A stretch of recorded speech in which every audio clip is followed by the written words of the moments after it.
Magandang hapon mga ka-happy hour.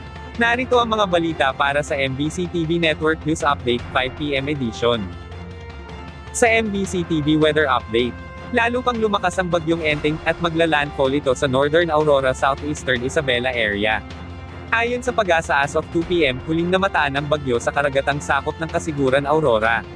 Taglay nito ang lakas ng hanging aabot sa 85 km per hour malapit sa gitna, pagbugso na hanggang 105 km per hour, at kumikilos pahilaga-hilagang kanluran sa bilis na 20 km per hour.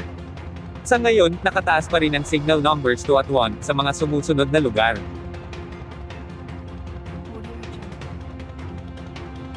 Samantala, sa Metro Manila ngayon, higit 600 pamilya sa Quezon City, inilikas dahil sa mga pagbaha dulot ng bagyong Enteng at habagat.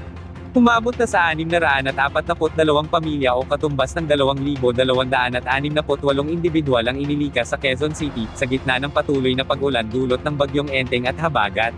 Pinakamaraming nailikas ay mula sa Barangay Bagong Silangan, na aabot na sa 284 na pamilya o 1,041 individual.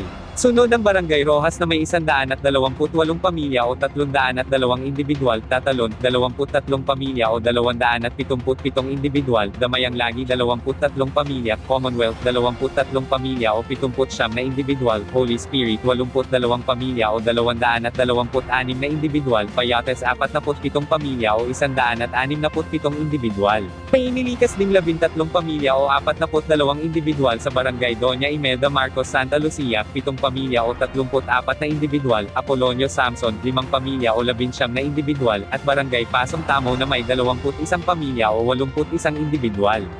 May 19 na evacuation center na ang binuksan ng QCLGU para sa 11 barangay na apektado ng mga pag-ulan at pagbaha. Ating alamin ang mga latest update mamayang alas 5:30 ng hapon, sa programang Metro Manila Ngayon, Afternoon Edition. Manatiling nakatutok sa special coverage ng DZRH para sa iba pang mga balita at mga latest update patungkol sa hagupit ng bagyong Enteng. At yan ang mga balita para sa MBC TV Network News Update 5 PM edition. Samahan ninyo kami bukas mula alas 9 ng umaga hanggang alas 5 ng hapon.